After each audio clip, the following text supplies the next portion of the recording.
Esta Islandia, esta tierra de Yeshua, tiene este magnífico contraste entre la luz y la oscuridad. Cuando miras esas llanuras negras, esos campos de lava volcánica, esas zonas volcánicas del mundo y la negrura absoluta, y luego la belleza que surge de ahí, con esos arroyos blancos y burbujeantes, que se ven tan blancos por los glaciares de los que se alimentan. Este contraste entre la luz y la oscuridad, la verdad y el error, está bellamente simbolizado en este lugar y es un reflejo de la decisión que debe tomarse basada en la palabra de Dios.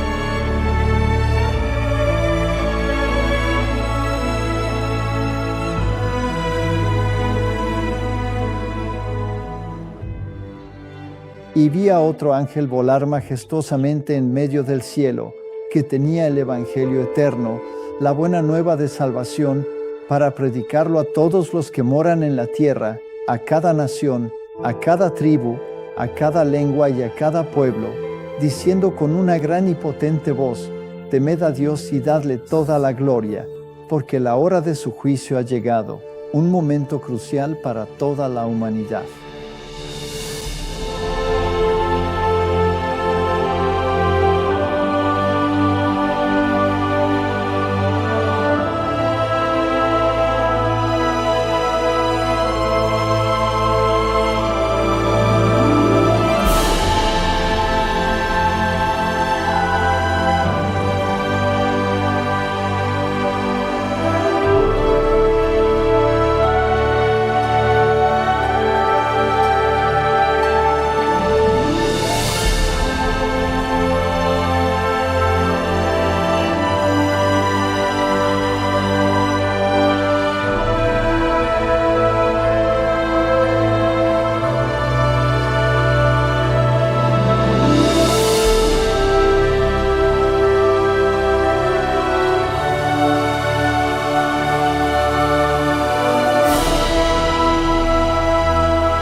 ¿Qué significa este mensaje? La hora de su juicio ha llegado.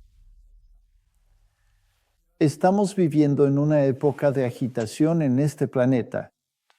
Guerras, rumores de guerras, desastres naturales, disturbios, ira. ¿Es este mensaje relevante para nuestro tiempo? ¿Cómo encaja esto en la situación actual?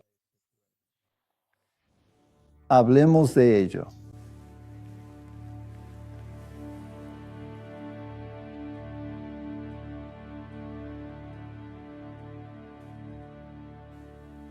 Pensar que hace unos 2000 años estaba Juan sentado en la isla de Patmos y recibió esta visión asombrosa que ha intrigado a la humanidad desde entonces.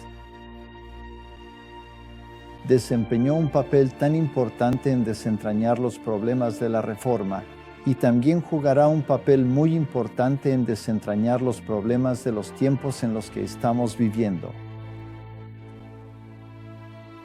Y me preguntaba si no deberíamos entrar en algunos detalles y ver exactamente qué implica esto. El capítulo 14 de Apocalipsis trata sobre esta tremenda apertura de la experiencia en la sala del trono y el Cordero de pie allí rodeado de los redimidos, y luego sigue con este mensaje que debe ser dado a la humanidad. Los mensajes de los 3 ángeles de Apocalipsis capítulo 14, comenzando con el versículo 6. Y vi a otro ángel volar en medio del vasto cielo, que tenía el Evangelio eterno y verdadero para predicarlo a todos los que moran en la tierra, a toda nación, a cada tribu, a cada lengua y a cada pueblo. Así que el Evangelio eterno debe ser revivido una vez más y debe ser predicado a todo el mundo. Aquí se utiliza un lenguaje universal. Toda nación, tribu, lengua y pueblo. Todo el mundo debe ser iluminado con la gloria de estos mensajes. Y estos no son mensajes que se dan en secreto, porque diciendo a gran voz. Así que este es un mensaje muy importante, un mensaje culminante. Temed a Dios y dadle gloria, porque la hora de su juicio ha llegado. Ahora bien, justo antes de Apocalipsis capítulo 14, por supuesto, está Apocalipsis capítulo 13, que identifica los poderes involucrados en esta lucha final. Tienes a la bestia que surge del mar y tienes a la bestia que surge de la tierra. Y por definición, una bestia es un reino. Es una entidad política. Pero también tienes la imagen de la mujer entrelazada con esta bestia, y una mujer en la Biblia siempre es símbolo de la iglesia. Y cuando los reformadores estudiaron Apocalipsis capítulo 13, llegaron a la conclusión de que la bestia que sale del mar no es otra que el papado. Martín Lutero, Melanchthon, Wesley. Todos estos reformadores identificaron a la bestia que salió del mar como el papado. Y los atributos que encontramos allí están muy conectados con los atributos que encontramos en Daniel capítulo 7, en donde también se enumeran los atributos del poder del cuerno pequeño, que también es una entidad política. Allí tienes atributos como un poder blasfemo, que persigue a los santos, todos estos aspectos que también encuentras en Apocalipsis capítulo 13. Así que este poder era este sistema político religioso, la unión de la Iglesia y el Estado imponiendo las doctrinas de la Iglesia. Antes del capítulo 13, tienes el capítulo 12, y en el capítulo 12 se presenta este gran conflicto entre el bien y el mal. Tienes al dragón de un lado y a Cristo y sus ángeles del otro, y se describe el conflicto a lo largo de los siglos y la historia escrita de antemano.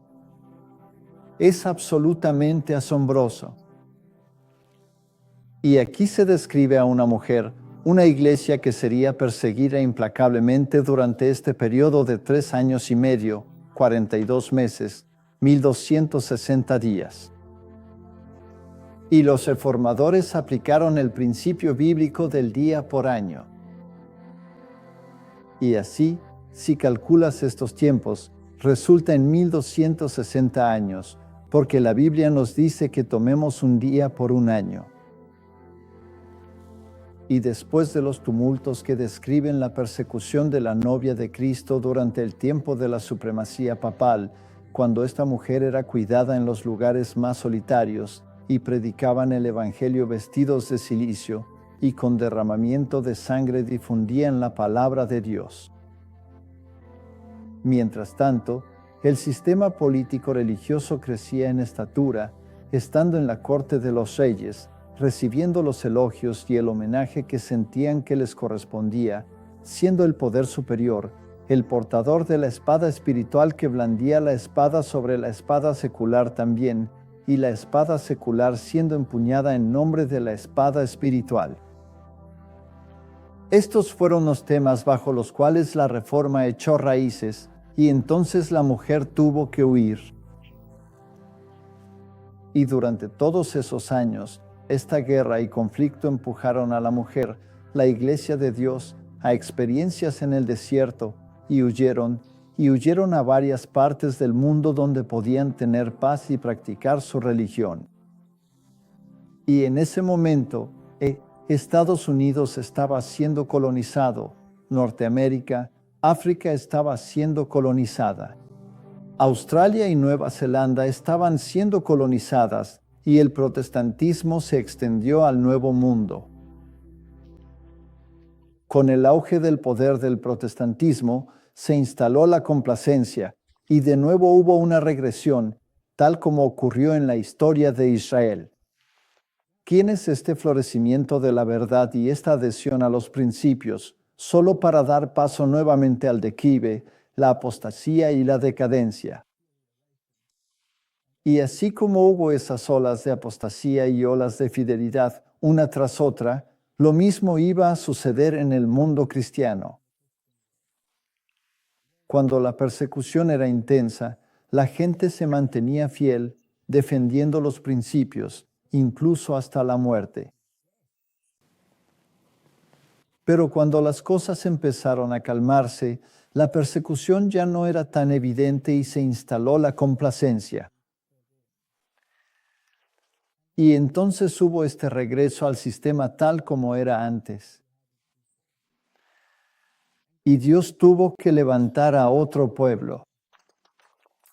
Y dice en Apocalipsis capítulo 12, versículo 17, y el dragón, que es el diablo, se llenó de ira contra la mujer, es decir, contra la iglesia, y se fue a hacer guerra contra el resto de la descendencia de ella, aquellos que quedaron después de los 1260 días o 1260 años de supremacía papal, que por cierto, se extendieron desde el año 538 después de Cristo, cuando el obispo de Roma se sentó en la silla papal y no solo ejerció poder religioso, sino también poder político. Y luego, en 1798, este poder fue eliminado por las autoridades francesas. Berthier marchó hacia Roma y abolió el gobierno papal, el gobierno secular, y así nació la Italia moderna. Pero este poder iba a recuperar su poder nuevamente. Así que la Biblia dice, aunque había recibido una herida mortal, la herida mortal sería sanada y todo el mundo volvería a maravillarse tras la bestia. Y por lo tanto, el cisma que había ocurrido durante la Reforma debía ser sanado, y todos volverían a unirse una vez más. Pero había un grupo que estaría decidido a mantenerse fiel a los principios de las Escrituras, en lugar de sucumbir a la teología popular de la época. Y el dragón se llenó de ira contra la mujer, es decir, esta iglesia, y se fue a hacer guerra contra el resto de la descendencia de ella, los que guardan los mandamientos de Dios y tienen el testimonio de Jesucristo. El conflicto fundamental entre los principios bíblicos y los del ámbito teológico popular se concentraría, por lo tanto, de manera significativa en el tema crucial de los mandamientos de Dios y el testimonio de Jesús, que se define claramente como el espíritu de profecía, una revelación divina esencial. El espíritu de profecía es ese espíritu que ha existido en la palabra profética a lo largo de los eones. Así que los Jeremías, los Isaías, los profetas de la antigüedad, ellos tenían el testimonio. Ellos tenían el don profético. Y así, este mensaje formaría una parte del último mensaje. El conflicto sería entre aquellos que guardan los mandamientos de Dios y tienen el testimonio de Jesús y la unidad en la apostasía que ocurriría en el resto del mundo.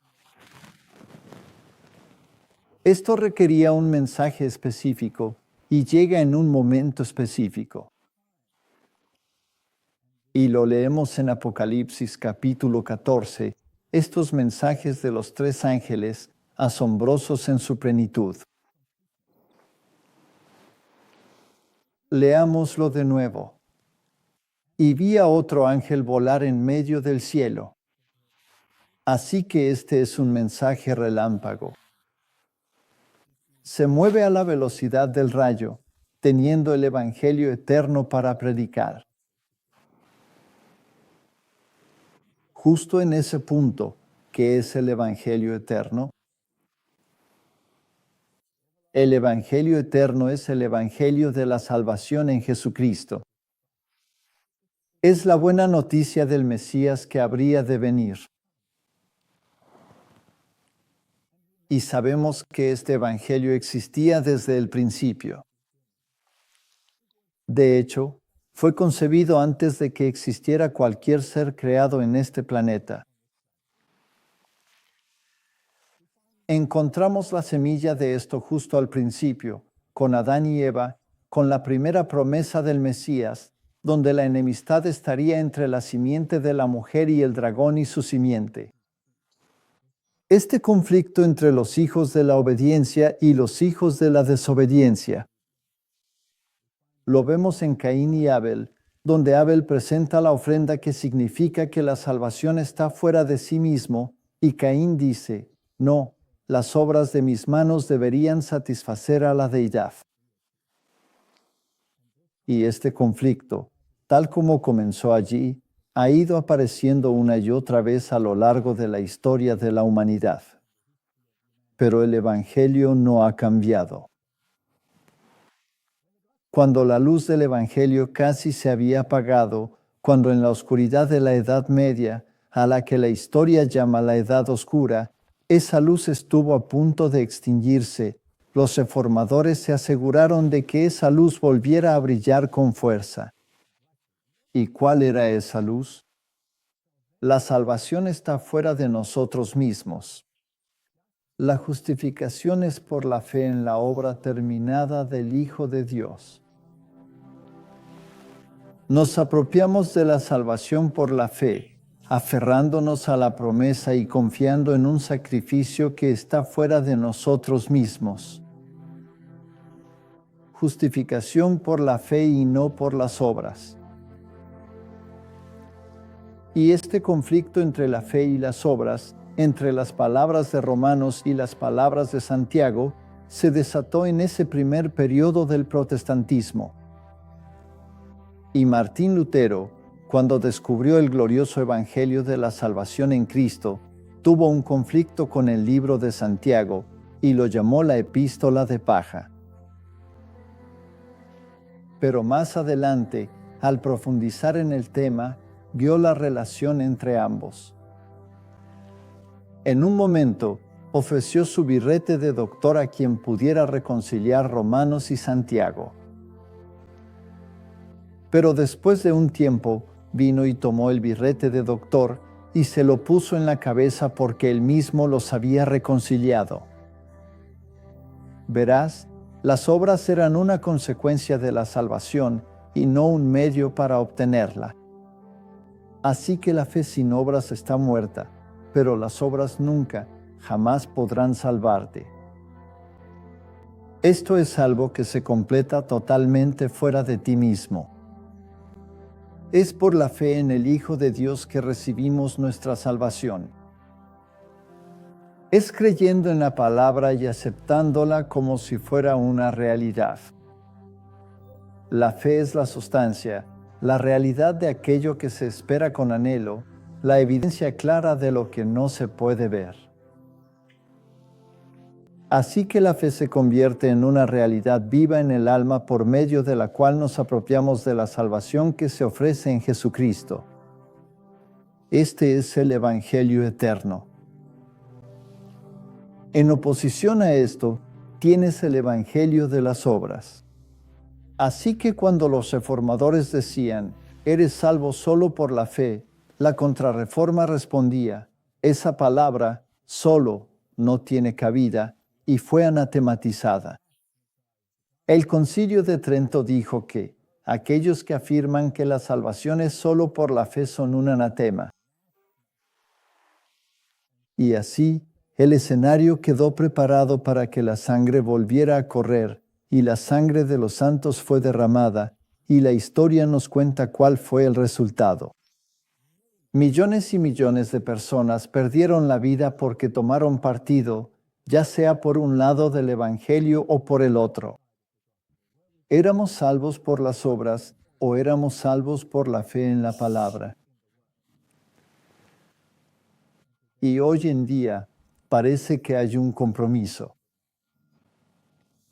Parece como si hubieran llegado a una posición de compromiso porque, en su declaración conjunta sobre la justificación, donde el mundo protestante se ha alineado una vez más con el mundo católico y han unido las definiciones, o eso dicen, y la han definido así, juntos confesamos que solo por gracia, en las obras salvadoras de Cristo, somos justificados. Pero eso no es lo mismo que decir solo por la fe. Solo por gracia no es lo mismo que decir solo por la fe, porque la gracia también puede ser administrada por otras partes. El perdón puede venir por otros medios. En las indulgencias, por ejemplo, es el sistema papal el que dispensa la gracia al aliviar la pena de los pecados ya perdonados, los cuales deberían ser expiados en un lugar inventado para este propósito, es decir, el purgatorio. Y el protestantismo no reconoce nada de eso porque no aparece en la Biblia. Así que solo por gracia no es lo mismo que solo por la fe. Y por las obras salvadoras de Cristo no es lo mismo que por la sangre del Cordero. Verán, el catolicismo enseña que existe un tesoro de méritos, y en este tesoro de méritos están las buenas obras de Cristo, pero también las buenas obras de María, que el catecismo define como prístinas ante los ojos de Dios. Y no solo las obras de María, sino también las obras de los santos. Así que todas sus obras meritorias están disponibles en este tesoro de méritos. Y el sistema puede apropiarse de ellas a través del poder de la sucesión apostólica, mediante los papas, y repartirlas como indulgencias para aliviar el castigo del pecado. Eso es la gracia. Así que cuando se dice, por medio de las obras, en el pensamiento católico se sobreentiende que las obras incluyen también las de otros. Pero en el pensamiento bíblico, la salvación está en Cristo y solo en Cristo. No hay otro nombre bajo el cual podamos ser salvos. Así que este tema de la fe y las obras constituye una parte central del Evangelio eterno. Desde la época de Abel, cuando él trajo ese sacrificio, donde por fe sacrificó al Cordero inocente, señalando al Cordero de Dios que quitaría los pecados del mundo, y ese sacrificio fue aceptado por Dios. Mientras que Caín trajo las obras de sus manos, y ese sacrificio no fue aceptado. Es fascinante que Dios siempre haya afirmado que su obra está completa porque descansó después de su obra de la creación y descansó en la tumba después de su obra de redención. Así que el Evangelio eterno debe ser predicado una vez más. No hay posibilidad de compromiso. Como dijo Martín Lutero sobre este tema, esta doctrina de la justificación, el compromiso es imposible. Es la piedra angular del Evangelio. Y así como la piedra angular fue rechazada en tiempos de Jesús cuando lo rechazaron como el Mesías, así también esta piedra angular del protestantismo será rechazada nuevamente.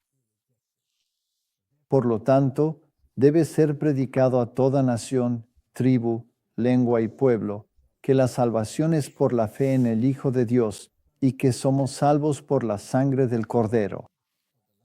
Diciendo a gran voz, temed a Dios y dadle gloria. No gloria a nuestras propias obras, no gloria a nuestros logros, sino gloria a Él. porque la hora de su juicio ha llegado.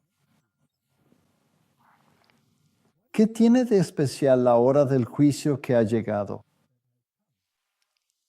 Ahora, si retrocedemos al sistema judío, donde el Evangelio se representaba en tipos y sombras, allí el judío no era salvo por guardar la ley.